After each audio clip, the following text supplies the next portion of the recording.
आज हम पढ़ने वाले हैं क्या, वैलिडिटी के बारे में हम लोग पढ़ने वाले हैं। वैलिडिटी, तो रिलायबिलिटी और वैलिडिटी दोनों में अंतर आप लोगों को स्पष्ट जरूर होना चाहिए, दोनों में अंतर है क्या, ठीक है। ये माइंड में कॉन्सेप्ट के हिसाब से और एग्जाम के दृष्टिकोण से दोनों टाइप से बहुत ज़्यादा इंपॉर्टेंट है। रिलायबिलिटी हम लोगों ने तय किया था कि विश्वसनीयता के लिहाज से हमने देखा था कि कोई भी हम एक्सपेरिमेंट कर रहे हैं, टेस्ट कर रहे हैं, कुछ भी कर रहे हैं तो, या इंस्ट्रूमेंट्स हम यूज़ कर रहे हैं तो वो विश्वसनीय होने चाहिए। दूसरी चीज़ है वैलिडिटी। वैलिडिटी और भी ज़्यादा इंपॉर्टेंट हो जाती है रिलायबिलिटी से। क्यों? क्योंकि ये मापती है accuracy of procedures, research instrument और टेस्ट वगैरह। यानी कि जब भी आप रिसर्च करते हो तो एक्यूरेसी का बहुत ज़्यादा खेल है भाई। अगर कोई चीज़ मान लो एक्यूरेट ही नहीं है तो वो आपको रिजल्ट बढ़िया कैसे देगी। मान लो इंस्ट्रूमेंट एक्यूरेट नहीं है तो आपको रिजल्ट सही कैसे देगा। आप सब्जी लेने गए, आपको 1 किलो सब्जी लेनी है और उसके बाद ही अगर एक्यूरेट नहीं है, 1 किलो की जगह आपको 800 ग्राम तोल के दे रहा है, डिजिटल वाले पे तोल के देख रहे हो तो 800 ग्राम निकल रहा है, उसके पास देख रहे हो तो 1 किलोग्राम में बिल्कुल परफेक्ट दिखा रहा है, इसका मतलब उसका इंस्ट्रूमेंट सही नहीं है, ठीक है। तो इंस्ट्रूमेंट की एक्यूरेसी सही होना बहुत ज़्यादा जरूरी है। जैसे आप किसी की हाइट नाप रहे हो तो आप लोगों ने देखा होगा कि जैसे वेट वाला भी आप लोगों ने देखा होगा, मेट्रो स्टेशन पे वेट करने वाली वो मशीन्स लगी रहती है ना, तो उनमें क्या होता है कि किसी मशीन में कुछ वेट आ जाता है, किसी में कुछ और वेट आ जाता है ना। पहले तो ऐसा खैर बहुत ज़्यादा होता था, मशीन्स में बहुत दिक्कतें रहती थी। अब जब से डिजिटल आया है तो थोड़ा बहुत ठीक होने लगा है, बट स्टिल दिक्कत तो हो ही सकती है। मतलब कहीं पे हाइट भी गलत बता देता है आपकी। ऐसा ऐसा थोड़ी होता है कि एक जगह हाइट 5-8 बता रहा है, दूसरी का 5-5 बता रहा है ना।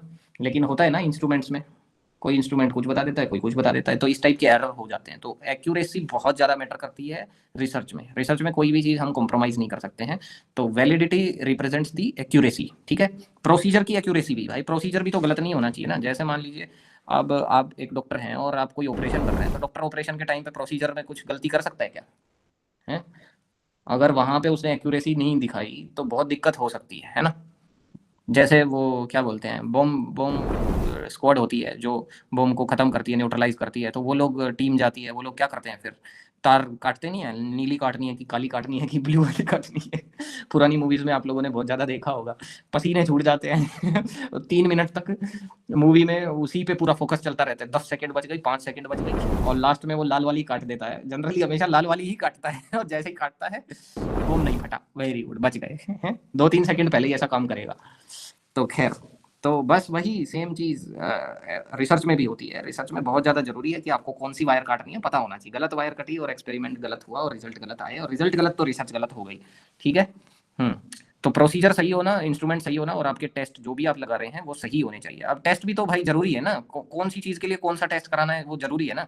अभी बता दो, मान लो शरीर में आप विटामिन डी का टेस्ट करवा रहे हो, विटामिन डी की कमी तो नहीं है, अब इसके लिए डॉक्टर लिख दे कि भैया एमआरआई करा लाओ।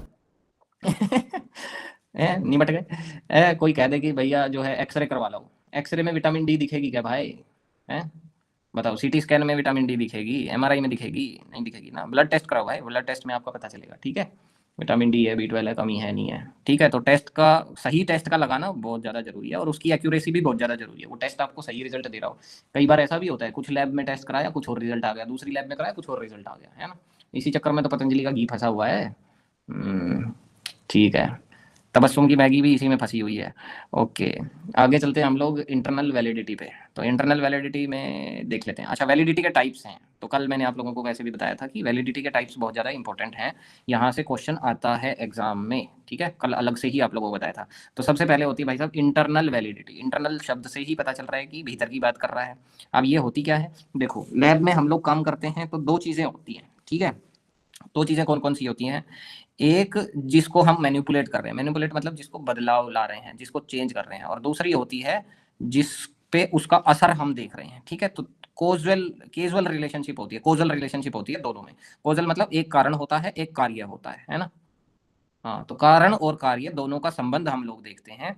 अब ऐसे में होता क्या है कि जितना ज्यादा क्लियर कार्य कारण का संबंध रहेगा उतनी ज्यादा अच्छी हमारी रिसर्च होगी, है कि नहीं भाई। हम कारण में थोड़ा सा परिवर्तन करें और वो कार्य में भी वो परिवर्तन दिखाई दे, तो इसका मतलब बढ़िया है, वैलिडिटी अच्छी है।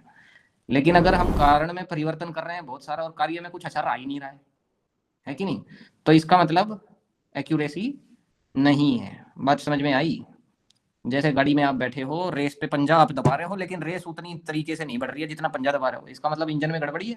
एक्सटर्नल वैलिडिटी सोशल सेटअप में ज़्यादा रहती है, मतलब एक्चुअली वहाँ पे क्या होता है कि बाहर के लोग आ जाते हैं। एक्सटर्नल वैलिडिटी का मतलब है भाई अपने में कोई डिफेक्ट नहीं है, अपना कोज और कारण और कार्य हमारे दोनों बिल्कुल सही हैं, लेकिन बाहर से कोई आकर के हमारे चीज़ों को डिस्टर्ब कर रहा है, ठीक है।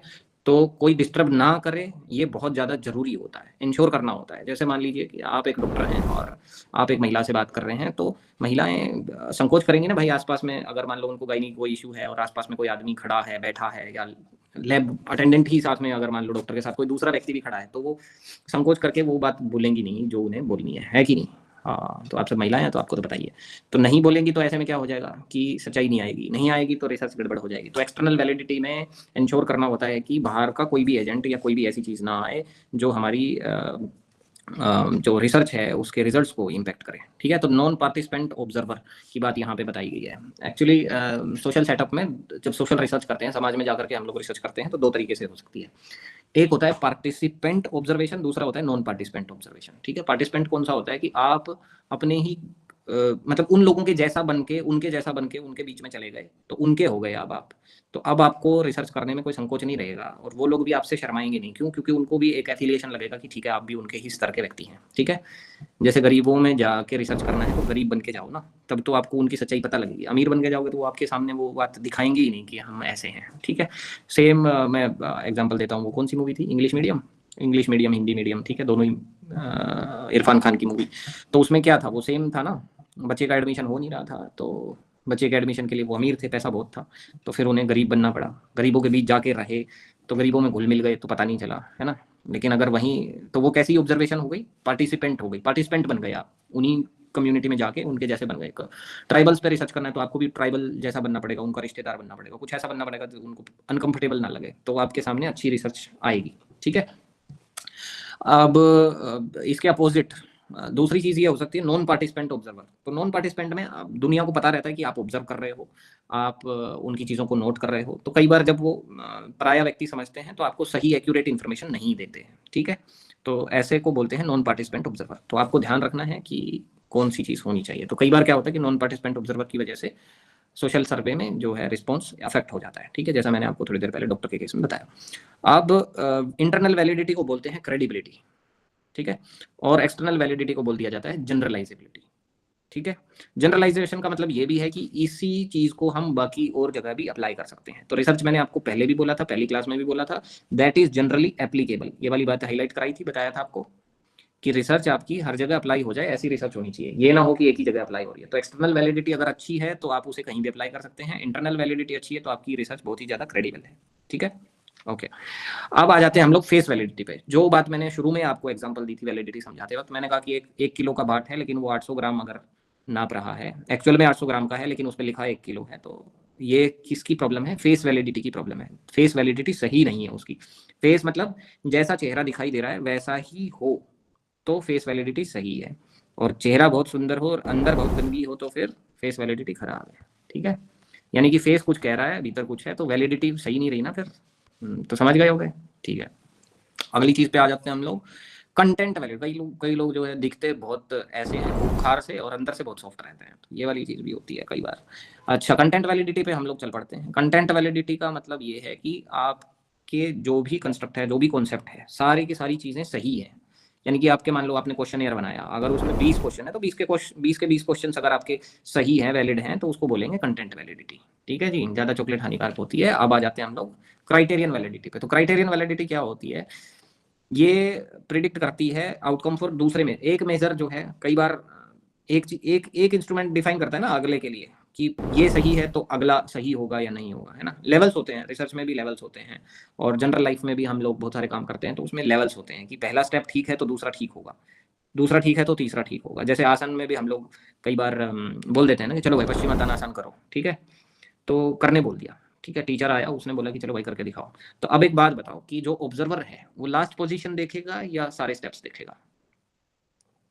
वो सारे स्टेप्स देखेगा। वो सबसे पहले देखेगा कि आप दंडासन की स्थिति में आए या नहीं आए, ठीक है। वो देखेगा आपने दोनों हाथों को उठा करके वहां तक लेके गए कि नहीं।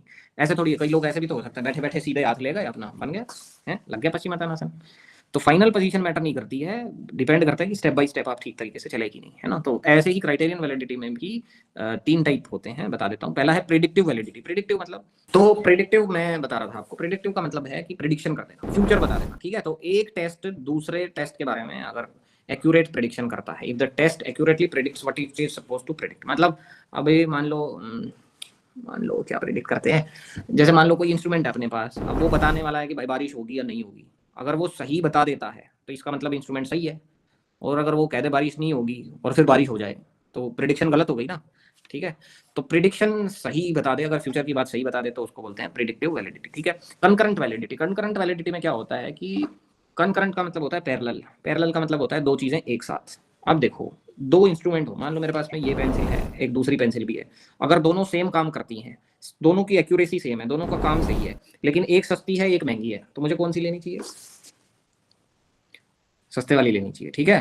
हाँ, तो दो पेन है, राइटिंग सेम है, कंफर्ट सेम है, सब कुछ सेम है, उसके बावजूद दोनों के अगर प्राइस में अंतर है, ब्रांड अलग होने की वजह से, तो हमें कौन सा ब्रांड लेना है? चीपर ब्रांड लेना है, क्योंकि हम रिसर्च कर रहे हैं तो हमें प्रोडक्ट्स का भी, बजट का भी, हर चीज़ का हमें ख्याल रखना पड़ता है, और जस्टिफाइड बजट होना चाहिए। ऐसा नहीं है कि हम भाई कुछ भी इंस्ट्रूमेंट ले रहे हैं और कुछ भी प्राइस का ले रहे हैं, ठीक है। तो it is not only about price, but बहुत सारी चीज़ें, जैसे दो टेस्ट हैं, दोनों टेस्ट अगर सेम रिजल्ट अपना डिलीवर कर रहे हैं तो हमें कौन सा टेस्ट लेना चाहिए, ठीक है।